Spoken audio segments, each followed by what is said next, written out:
Okay.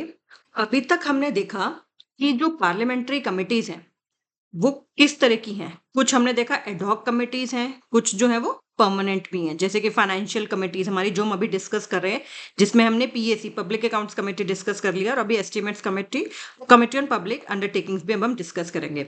उसके सिवा permanent में डिपार्टमेंटली रिलेटेड जो स्टैंडिंग कमिटीज हैं वो हैं। उसके सिवा कुछ और भी कमिटीज हैं जैसे कि बिजनेस एडवाइजरी कमेटी, और वो सब भी हम डिस्कस करेंगे। एंड अदर देन दैट हमारे पास एडहॉक कमिटीज होती हैं जो कि पर्टिकुलर पर्पस के लिए टेम्परेरी वे में उनको कॉन्स्टिट्यूट किया जाता है।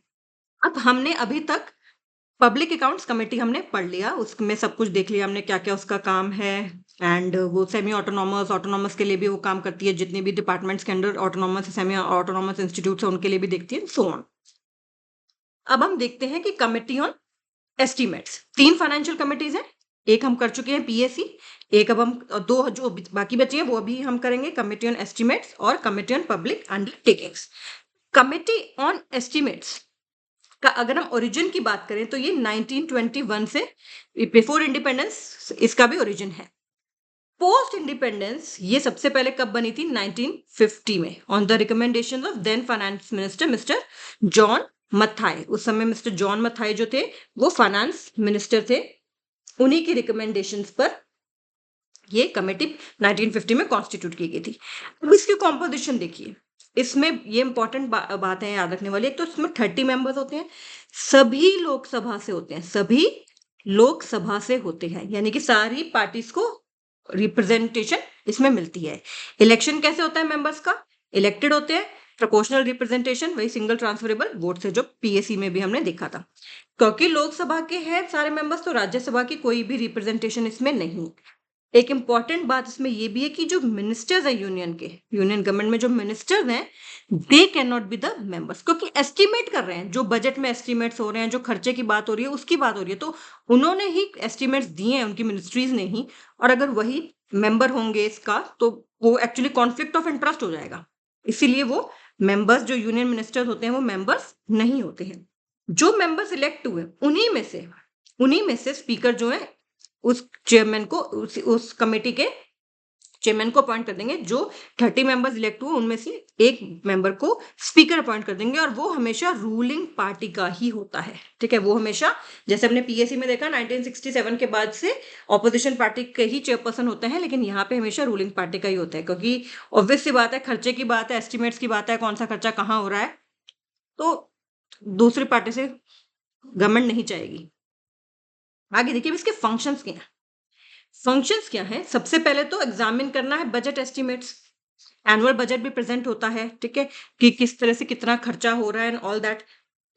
एस्टिमेट्स कमेटी नाम ही है, ठीक है, एस्टिमेट जो लगाया गए हैं कि हमारे पास इतना हमारा एक्सपेंडिचर का एस्टिमेट है एंड सो ऑन, तो उन बजट एस्टिमेट्स को, इतना हमारा रेवेन्यू का मतलब रिसीट का है हमारे पास कि इतना रिसीट आएगी, इतना हमारा खर्चा होगा एंड ऑल दो, तो सारे बजट एस्टिमेट्स को उनको एग्जामिन करना है।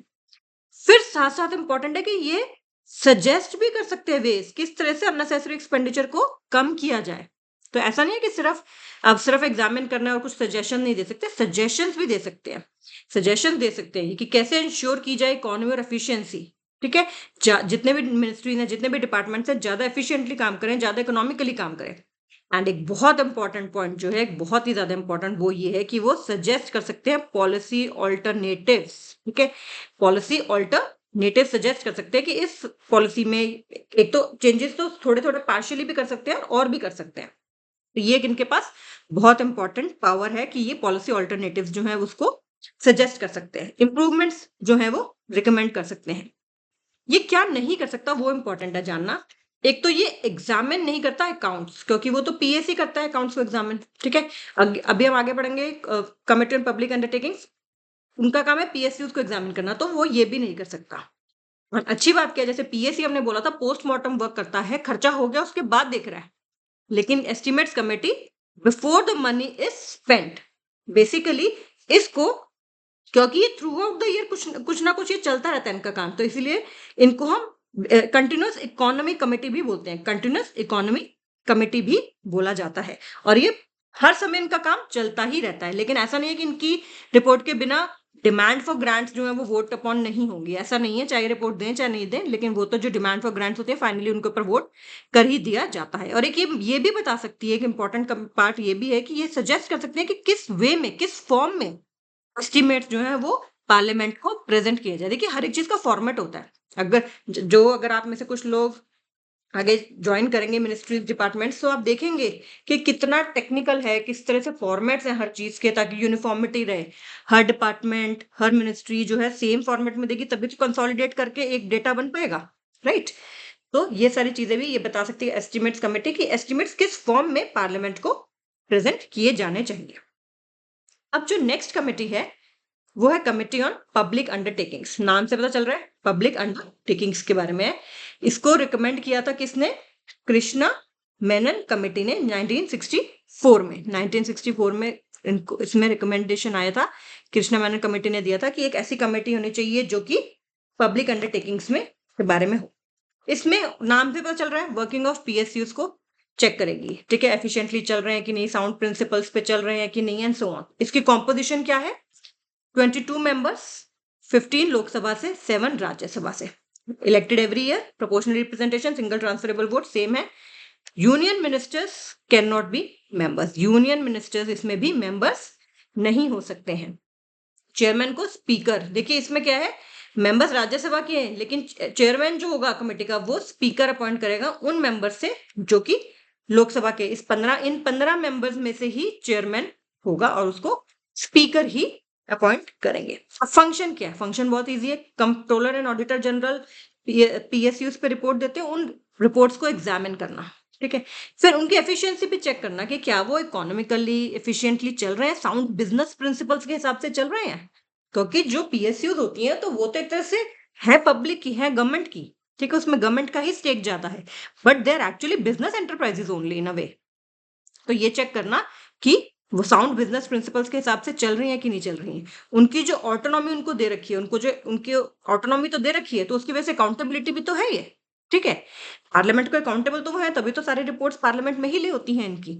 उनको ऑटोनॉमी दे रखी है क्योंकि वो बिजनेस एंटरप्राइज की तरह काम कर रहे हो, तो उनको कमर्शियल ऑटोनॉमी है, but they are still accountable to the parliament. उनकी रिपोर्ट्स जो है, उनके पास जो अकाउंट्स होते हैं पीएसयूज के, उनकी जो रिपोर्ट्स होती हैं उन सबको भी एग्जामिन करना, ये बहुत इंपॉर्टेंट बात है। एंड रिकमेंडेशंस भी दे सकते हैं कि किस तरह से पीएसयूज की वर्किंग, उनकी एफिशिएंसी, उनकी अकाउंटेबिलिटी को इम्प्रूव किया जा सकता है। तो क्या क्या नहीं करता है ये कमिटी ऑन पब्लिक अंडरटेकिंग्स? एक तो ये डे टू डे एडमिनिस्ट्रेशन में इंटरफेयर नहीं करेगा कभी भी इनका, ठीक है, क्योंकि फिर ऑटोनॉमी का मतलब ही क्या रह जाता है। फिर ये पॉलिसी मैटर्स भी डील नहीं करेगा। देखिए इनके अकाउंट्स कैसे हैं, कुछ एफिशिएंसी में इंप्रूवमेंट हो सकती है कि नहीं हो सकती है, ऑल दोस थिंग्स।